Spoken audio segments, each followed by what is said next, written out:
Lake market সহ কলকাতার 3টি জায়গায় কেন্দ্রীয় বাহিনীর অভিযান চলছে। সরাসরি কথা বলবো আমাদের প্রতিনিধি ব্রতদীপ ভট্টাচার্যের। যে ব্রতদীপ, এখনো পর্যন্ত যা খবর পাওয়া যাচ্ছে, লেক মার্কেটে আবাসন থেকে বিপুল পরিমাণ টাকার হদিশ মিলেছে। এখন প্রশ্ন হচ্ছে যে এত টাকা কি কারণে রাখা হয়েছিল?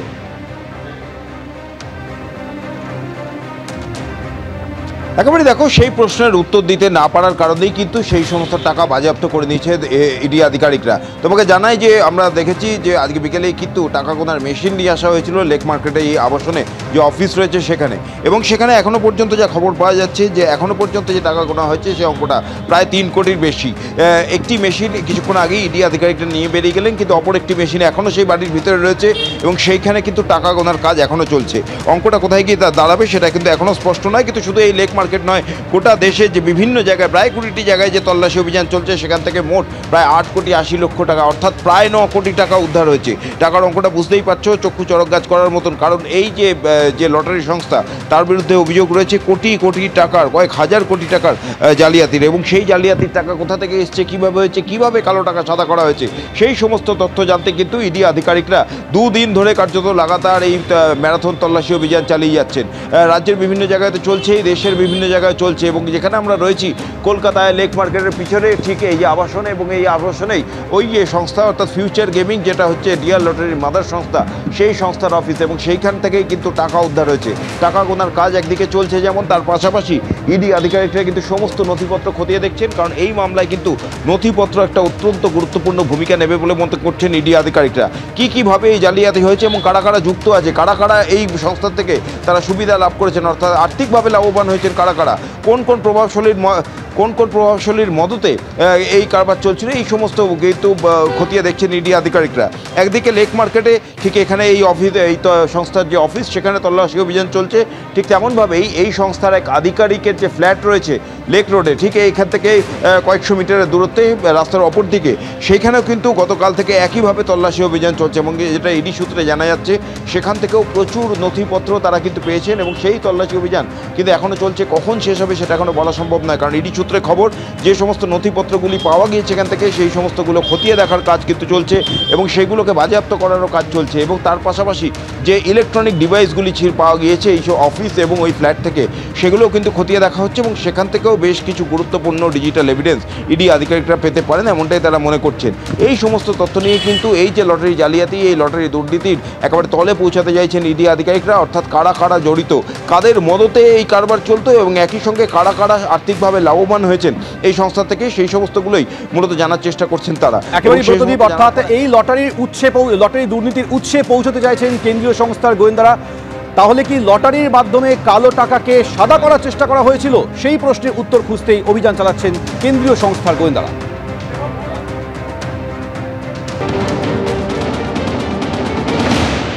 আর 3 কোটি না, আমার কাছ থেকে শুনবেন 9 কোটি হয়ে গেছে, গণনা শেষ হয়নি, কম্পিটিশন চলছে, অপাপার থেকে হারাবে কিনা।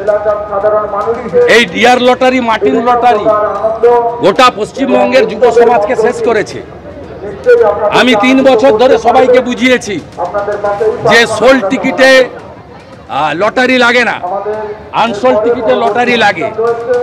1 কোটি টাকা পুরস্কার দেখে সাধারণ লোক, হকার, টোটো চালক, দিন আনতে দিন খাওয়া, 200-300 টাকা রোজগার, অধিকাংশ টাকা লটারির দোকানে দিয়ে খালি হাতে বাড়িতে আসেন। আত্মহত্যা পর্যন্ত করেছে, একাধিক নাম আমার কাছে আছে।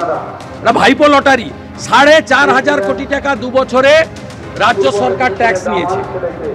600 কোটি টাকা তৃণমূলের ইলেকটোরাল বন্ডে অফিসিয়ালি দিয়েছে এরা। 400 কোটি টাকা বেআইনিভাবে নিয়েছে।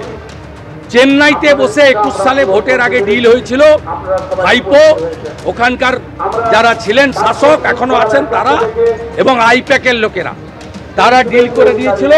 তৃণমূল 100 কোটি টাকা নিয়েছিল ভোটের জন্য 2021 সালে। তারপর থেকে বঙ্গলক্ষ্মী, গৃহলক্ষ্মী, ধনলক্ষ্মী, রাজ্য সরকারের লটারি বন্ধ করে এদের হাতে ছেড়ে দেওয়া হয়েছে। বেকার যুবক যুবতীরা ধ্বংস হয়ে গেছে। কলকাতা, চেন্নাইয়ে 20টি জায়গায় তল্লাশি, প্রায় 9 কোটি টাকা বাজেয়াপ্ত হয়েছে। লেক মার্কেট সহ কলকাতার 3টি জায়গায় ইডির অভিযান।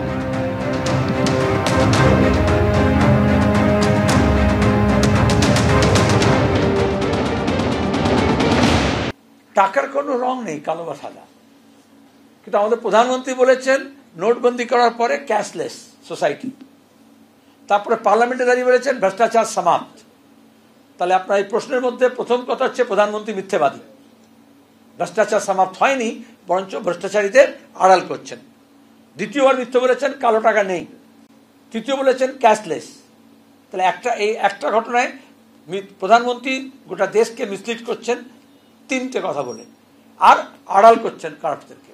আর আমি আপনাদের প্রেস কনফারেন্সে আগে বলেছিলাম, যেখানে দেখিবে ছাই উড়াইয়া দেখিও তাই, পাইলেও পাইতে পারো অমূল্য রতন।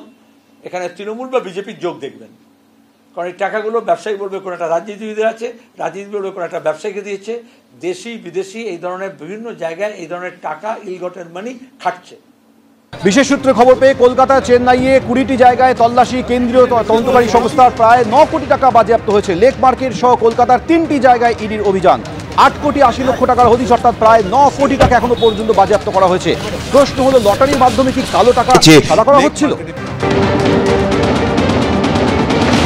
আমরা সাধারণ মানুষ, আমরা তো লটারির দোকানে, কারণ লটারি যদি কেউ টিকিট কাটার ইচ্ছা হয় সে একটা টিকিট কাটলো, কিন্তু যারা এই ব্যাপারে বিশেষজ্ঞ, যে বিরোধী দলনেতা, যে তার পেছনে কোথায় কত টাকা কালো টাকা থাকে, সেটা কোন রাজ্যের কোথায় এই ডিল হয়, এগুলো তো জানার জন্য এই বিষয়ে বিশেষজ্ঞ হতে হয়।